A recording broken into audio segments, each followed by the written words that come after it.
আমরা সেই নির্বাচিত প্রতিনিধিত্বের কথা বলি, আমরা সেই সার্বভৌম সংসদে আমাদের সেই সমস্ত আইন এবং সংবিধান সংস্কারের কথা বলি যা আমাদের মৌলিক অধিকার এবং মানবাধিকারকে নিশ্চিত করবে।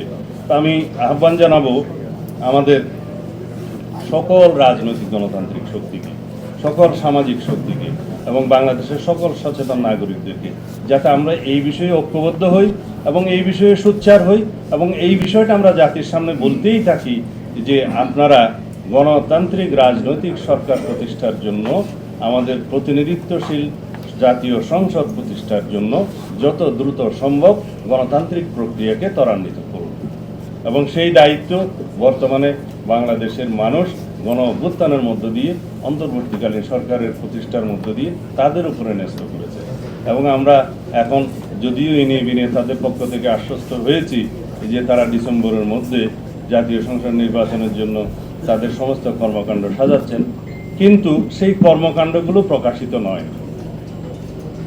সেই কর্মকাণ্ডগুলো জনসমক্ষে প্রকাশিত এবং দৃশ্যমান হতে হবে যে আমরা আসলেই সেদিকে যাচ্ছি কি না। সেটার ভিতরে একটা জাতীয় ঐক্যমত সৃষ্টি হোক এবং সেগুলো আমরা বাস্তবায়ন করি এবং আমরা একই সাথে নির্বাচনের প্রস্তুতি সহ নির্বাচনের রোডম্যাপ আমরা প্রদান করি এবং তার প্রেক্ষিতে জাতি আশ্বস্ত হোক, জাতির মধ্যে একটা অস্থির ভাব আছে সেটা চলে যাক এবং অর্থনীতির অস্থিরতা চলে যাক, অর্থনীতির সমস্ত সরবরাহ ব্যবস্থা যেন নিশ্চিত হয়। এই প্রস্তাবগুলো আমরা দিয়েছি, কিন্তু এখানে আমাদের যত দিন যাচ্ছে তাতে আমাদের মনে হচ্ছে যেন গণতন্ত্রের উত্তরণের এই যে যাত্রাপথ, এইটাকে যেন আরও বেশি দীর্ঘায়িত করা যায়, সেই জন্য কিছু কিছু কূটকৌশল প্রণয়ন করা হচ্ছে। সেটা থেকে বাজারের অবস্থা ভালো নয়, দ্রব্যমূল্যের ঊর্ধ্বগতিতে মানুষের নাবিশ্বাস। আমরা যদি শুধু বিভিন্ন রাজনৈতিক তত্ত্ব ঘাঁটি আর মানুষের পেটে যদি ভাত না থাকে, দ্রব্যমূল্যের ক্রয় ক্ষমতা যদি তাদের না থাকে এবং তাদের আয়ের সাথে যদি তাদের ক্রয় ক্ষমতার কোনো সঙ্গতি না থাকে, পারচেজিং ক্যাপাসিটি কমতে কমতে তলানিতে যায়, তাহলে মানুষ সরকারের সমস্ত ভালো কর্মকাণ্ডকেও কিন্তু তারা সমালোচনা করবে। এটাই নিয়ম।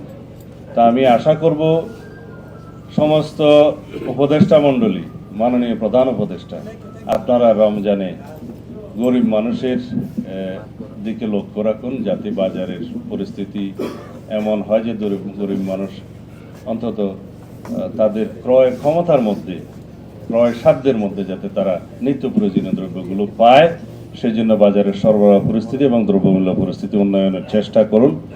অন্যথায় আপনাদের যে কোনো ভালো পদক্ষেপকেও তারা সমালোচনা করবে, এটাই স্বাভাবিক।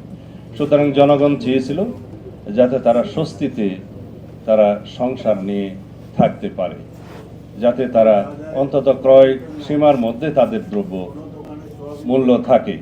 তো সুতরাং এই দুইটা যদি না থাকে তাহলে তারা আগেকার সরকারের সাথে আপনাদেরকে তুলনা করতে শিখবে।